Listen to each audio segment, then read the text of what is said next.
জানু কেমন আছো? পড়াশোনা করছিস তো? খবরদার খবরদার, কাল কিন্তু এসএসসি পরীক্ষা, ভালো করে দিতে হবে কিন্তু, নাই কিন্তু আমাকে বিয়ে শাদী হবে না।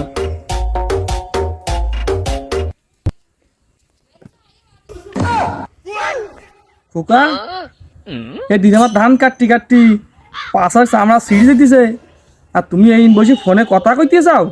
চলো মা চল, ধান কাটতে দিতে হবে। আব্বা, আরে আব্বা, বিষয়টা তো তুমি বুঝলে না।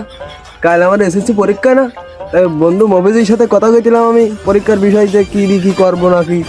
তুমি তো আসলে বোঝো না, যাও যাও তুমি যাও, আমি ধান কাটতে পারবো না, পোল্ট্রি আমার খুব পড়া, আমি চলে যাচ্ছি। আচ্ছা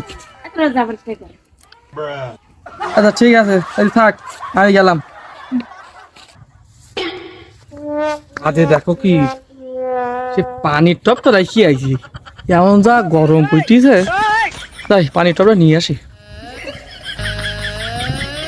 জানো তুমি মোটেই চিন্তা করি না, দিন আব্বার পাঠাই দিছি বড় মাঠে, তো তুমি মোটেই চিন্তা করি না, তোমার সাথে আমি কথা করছি। আর কালকে কিন্তু পরীক্ষা, তো অবশ্যই পরীক্ষা দিই, ওই লিপস্টিকটা অবশ্যই মনে করি মেকি আসবে না, আমার ভালো লাগে না কিন্তু। ও হারামের পুত, তুমি মফিজে কোথা কইতে চাও? আমি কোলাম যে আমার ধান কাটতে কাটিয়ে পাশা সামনা থাকি না, আর তুমি বসে প্রেম করতে চাও?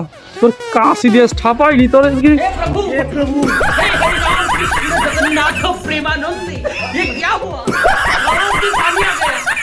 गमछा भी खुल गया मेरा। ये देखिए